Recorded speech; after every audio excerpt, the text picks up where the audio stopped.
Bonjour à tous. Alors voici des fichiers d'exemple. Ce sont des vidéos et des sons. Vous avez deux enregistrements Wave ici et vous avez des vidéos MP4 essentiellement avec pas mal de doublons parce que là vous voyez qu'il y en a qui sont la rotation de plus 90 degrés de celle qui se trouve à leur gauche. Bon, dans un épisode précédent, je vous avais montré ce script bash qui vous permet de demander en ligne de commande la durée d'une vidéo. Clic droit, ouvrir dans un terminal. BASH durée vidéo au singulier et MP4 par exemple. Bon, ça me donne bien la durée. Mais moi, ce que j'aurais aimé, c'est une deuxième version dans laquelle, si je fais ça, il me donne toutes les durées de tous les fichiers MP4. Et ça marche pas avec cette version. Donc j'ai écrit une deuxième version, un script qui s'appelle durée avec un s.sh, bash du tabulation a.mp4. Voilà, il me donne le résultat. En plus, il me donne le titre du fichier, le nom du fichier à la ligne précédente.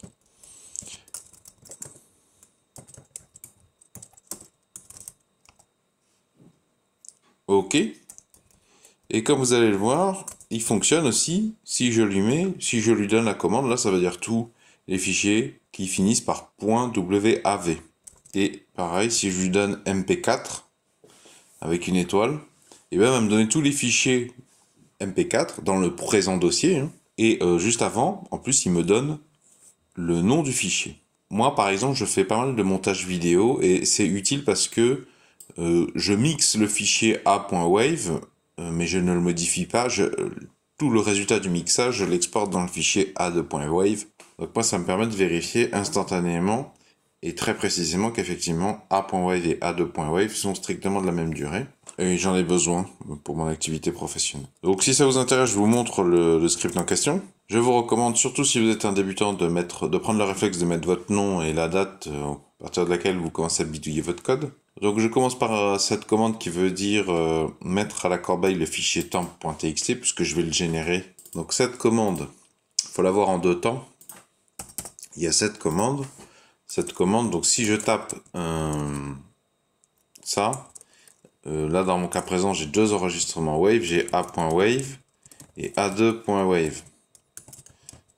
Le problème c'est que là, moi je préférais que ça soit séparé. Non pas par un espace, mais par un saut de ligne. Mais à ce stade, là, cette commande, ça produit ça si le paramètre d'entrée que j'ai donné quand j'appelle le script, c'est ça. Donc, dans un premier temps, je demande à stocker ce résultat-là, séparé par des espaces a.wave, a2.wave, séparé par un espace. Je rajoute ça, ça veut dire tu me stockes ça dans le fichier qui s'appelle temp.txt, ok. Et ensuite, cette commande, c'est la commande set, tout simplement, elle modifie ce fichier et elle va remplacer, je vous donne un exemple, donc nous on était à a.wave, a2.wave, et bien cette commande ici va tout simplement faire ça. Elle va remplacer les espaces par des sauts de ligne. Du coup, a priori, c'est que l'inconvénient de ce script, ça fonctionne que pour des vidéos qui ne possèdent pas d'espace dans leur titre. Donc si vous voulez au préalable un script qui automatiquement tout seul renomme des fichiers ou des dossiers en faisant sauter les caractères spéciaux et notamment les espaces, eh bien c'est un autre épisode séparé, je vous le mets dans la description sous la vidéo. Et donc ensuite une boucle tant que, donc il suffit de copier-coller la syntaxe, hein. Ça commence ici, ça finit là, tout simplement ça va faire du ligne par ligne dans le fichier temp.txt. Et donc, je vous ai dit que notre fichier temp.txt, il était comme ça, et il est devenu ça.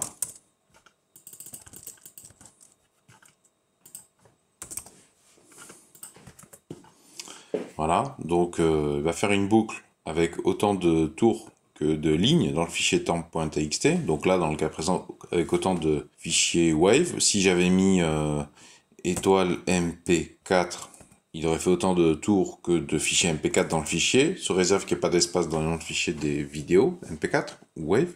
Et donc cette commande-là, bah, ça revient à afficher le nom du fichier. C'est ce qu'on a vu là, c'est ce qu'on voyait là, ici, ici, voilà, ici, ici.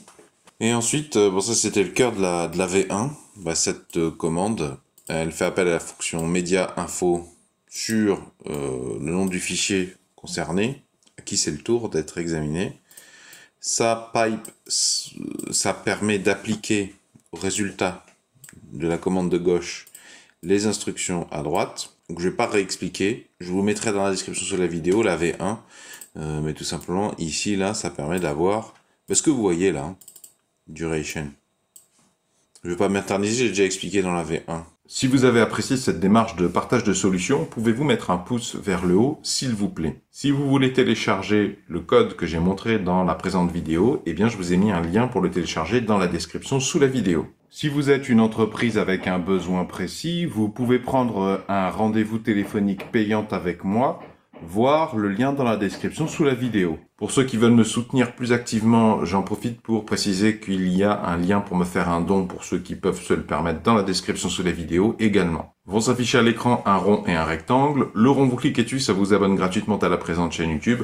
Quant au rectangle, ça vous emmènera vers tous mes épisodes précédents de la même veine. Et je vous invite à farfouiller parce qu'il y a moyen de gagner énormément en productivité, en temps économisé et en confort gagné.